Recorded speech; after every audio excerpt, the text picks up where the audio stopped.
ধনীর ধনও আল্লাহকে পাওয়ার জন্য। আল্লাহ যাকে ধন দিছেন আল্লাহকে পাওয়ার জন্য দিছেন।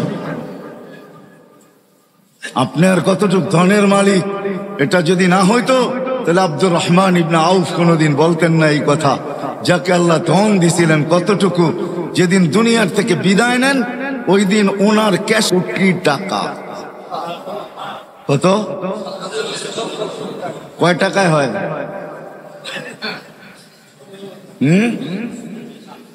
47 বাঙ্গারি গুলা বললাম না, আরো বাঙ্গারি আছে।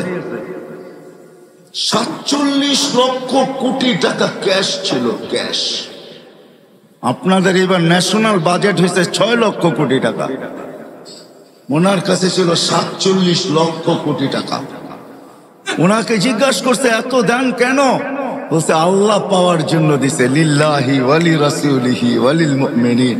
আল্লাহ পাওয়ার জন্য দিছে, আল্লাহ পাওয়ার জন্য।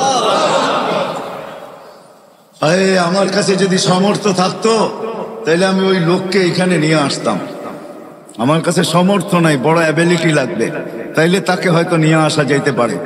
এক শিল্পপতিকে সে 3 রাত্র স্বপ্নে দেখছেন যে অমুক ফলওয়ালাকে উমরা করাও, অমুক ফলওয়ালাকে উমরা করাও।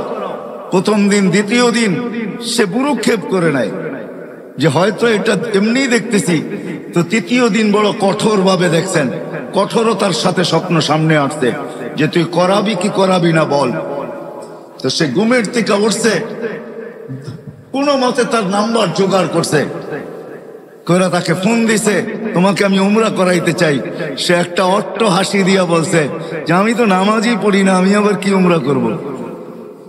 আমি তো মসজিদই চিনি না, উমরা আবার কি করব আমি? তো সে বলছে আমি অবশ্যই তোকে করাবো। পুরা কাহিনী খুলা বলছে। তো সে বলছে ডেলি কামাই ডেলি খাই, আমি উমরায় চলে গেলে ঘর চলবে কি দিয়া? তো শিল্পপতি বলছে শুধু তোর খরচ দিব না, তোর ঘরের খরচও দিব, চল তুই। তো বাধ্য হয়েছে যাইতে। উমরার থেকে যখন ফিরত আসতেছেন, যেদিন ফিরত আসবেন গাড়িতে উঠবে, এয়ারপোর্টের দিকে রওনা হবে, তো বলছে মালিক 2 রাকাত নামাজ পড়া নিতে চাই। আবার জীবনে আসা হয় কি না হয় জানি না। তো বলছে পড়া নেই।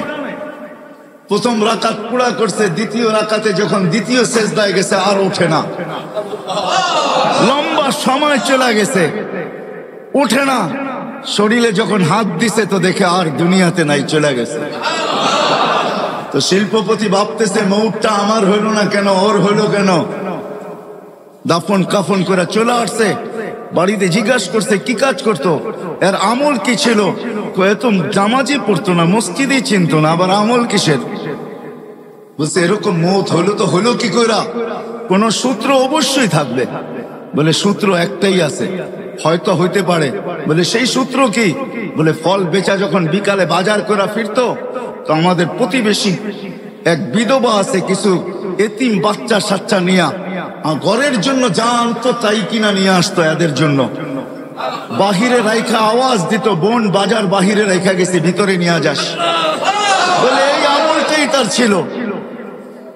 তো শিল্পপতি বলতেছে হ্যাঁ, এই আমলের কারণেই তার এই মৌত। সত্য এটাই। আমার কথা যদিও আমি বুঝাইতে পারতেছি না, সত্য এটাই। যাকে যা দিছেন। তো ওই ধনী ব্যক্তি এখনো বেঁচে আছে। সে বলে ঠিক আছে, তোমাদের দায়িত্ব আমি নিলাম যতদিন বেঁচে থাকবো, আর এই বিধবার বা দায়িত্ব আমি নিলাম যতদিন পর্যন্ত বেঁচে থাকবো। তোমরা শুধু আমার জন্য এতটুকু দোয়া করো যে আমারও যেন মৌত এর মতোই হয়, যে মৌত আমি সচক্ষে এর দেখলাম।